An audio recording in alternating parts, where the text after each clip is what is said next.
जय श्री सीताराम जी की।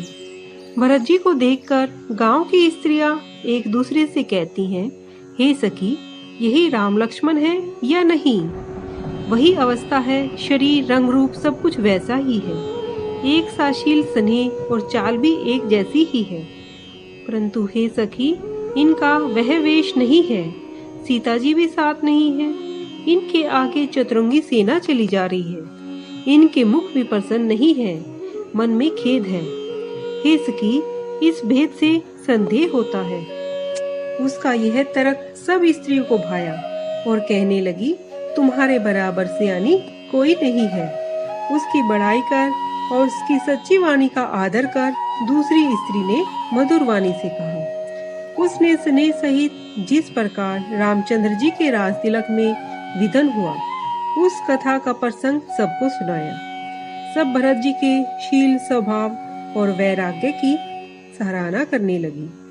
पैदल ही फल खाते हुए पिता को दिए राज्य को छोड़कर रामचंद्र जी के मनाने के लिए जा रहे हैं। आज इन भरत के बराबर और कौन है?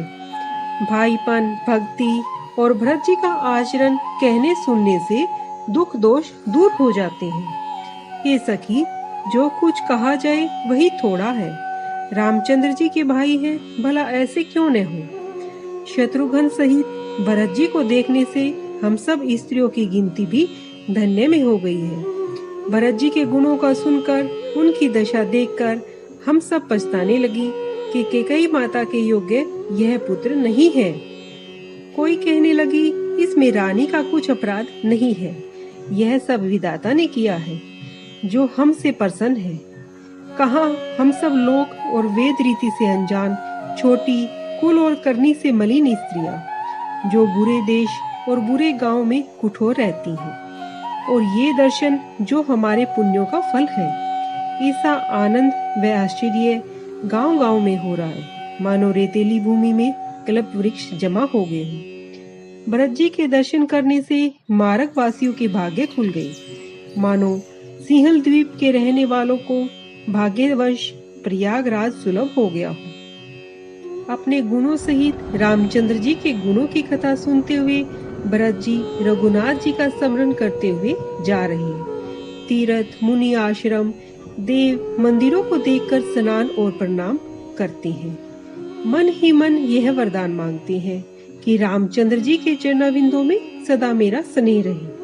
मार्ग में भील, कोल, वनवासी, ब्रह्मचारी, सन्यासी और वैरागी मिलते हैं।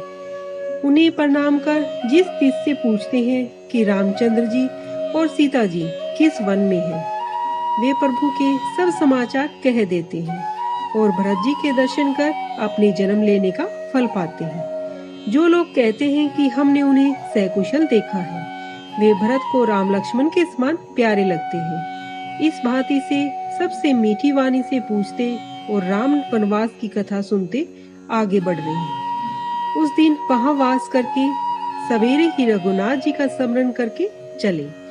श्री राम जी के दर्शन की अभिलाषा सब लोगों को भी भरत जी के समान ही थी।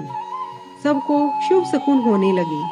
सुखदायक नेत्र और भुजाएं फड़फड़ाने लगी। भरत जी को समाज सहित उत्साह हुआ कि रामचंद्र जी अब मिलेंगे और दुख दहा मिट जाएगा। जिसके जी में जैसा है वैसा ही मनोरथ करता है। और अब स्नेह रूपी अमृत से चके हुए चले जाते हैं। अंग शिथिल है, चलते समय पांव डगमगाते हैं और प्रेम के कान अटपटे वचन बोलते हैं। उसी समय राम सखा गुहे ने पर्वतों में शिरोमणि स्वाभाविक सुहावना चित्रकूट पर्वत दिखाया, जिसके समीप मंदाकिनी नदी के किनारे सीता सहित दोनों भाई निवास करते हैं। उस पर्वत का दर्शन कर सब लोग जानकी जीवन श्री राम जी की जय हो यह कहकर दंडवत प्रणाम करने लगे। सब अयोध्यावासी प्रेम में ऐसे मगन हैं मानो श्री राम जी पुरी को लौट चले हों। भरत जी का उस समय जैसा प्रेम था और जैसा शेष जी भी नहीं कह सकते। कवि के लिए तो वह अगम ही है। जैसे अहंकार और ममता से मलिन मनुष्य को ब्रह्म सुख की प्राप्ति। राम जी के प्रेम में सब ऐसे शिथिल थे कि सूर्यास्त होने तक 2 कोस ही चल पाई। फिर जल और अच्छा स्थान देखकर वहां ठहर गए। रात बीत जाने पर रघुनाथ जी के प्रेमी वहां से चले। जय श्री सीताराम जी की।